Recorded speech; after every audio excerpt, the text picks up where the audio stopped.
La parole est à monsieur Éric Ciotti. Merci, Monsieur le Président. Ma question s'adresse à Monsieur le garde des Sceaux. À la fin du mois de juin dernier, le magazine Le Point révélait un scandale d'État.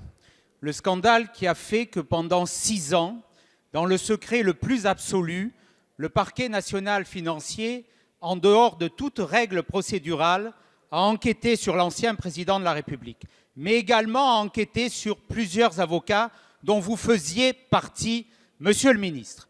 Vous qualifiez alors ces méthodes de barbouzardes en indiquant que vous alliez déposer plainte.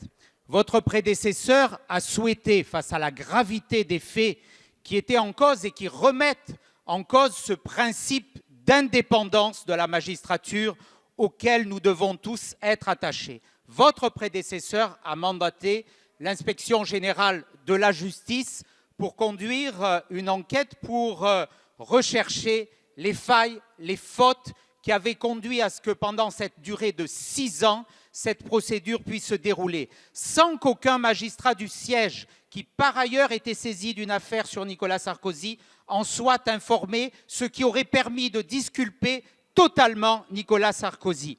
Aujourd'hui, vous avez reçu des mains de l'inspection générale de la justice ce rapport. Vous l'avez rendu public. Ce rapport formule des préconisations. Il parle de défauts de gouvernance à revoir.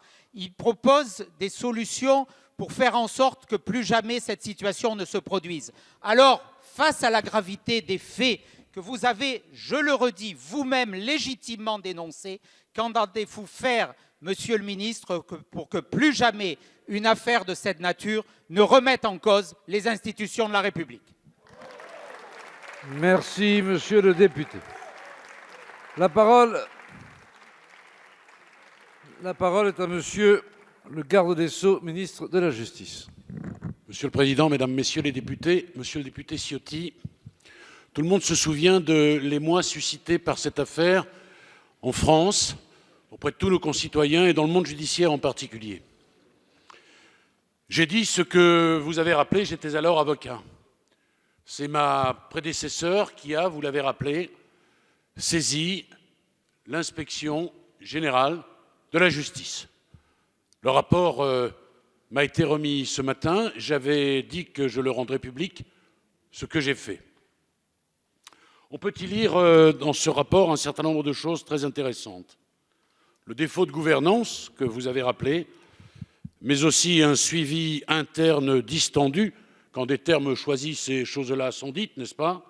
Un manque de rigueur dans le traitement de la procédure, une remontée de l'information lacunaire, bref, peut-être un certain nombre de dysfonctionnements.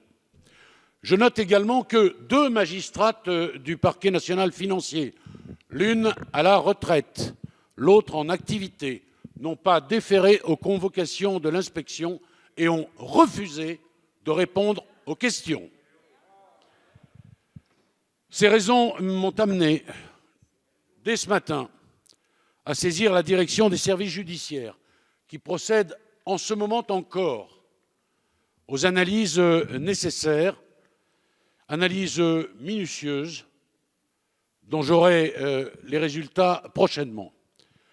J'assure devant la représentation nationale que si des manquements sont susceptibles d'être qualifiés de fautes disciplinaires, je n'hésiterai pas à saisir les instances compétentes, en l'occurrence l'inspection générale de la justice en enquête administrative ou le Conseil supérieur de la magistrature.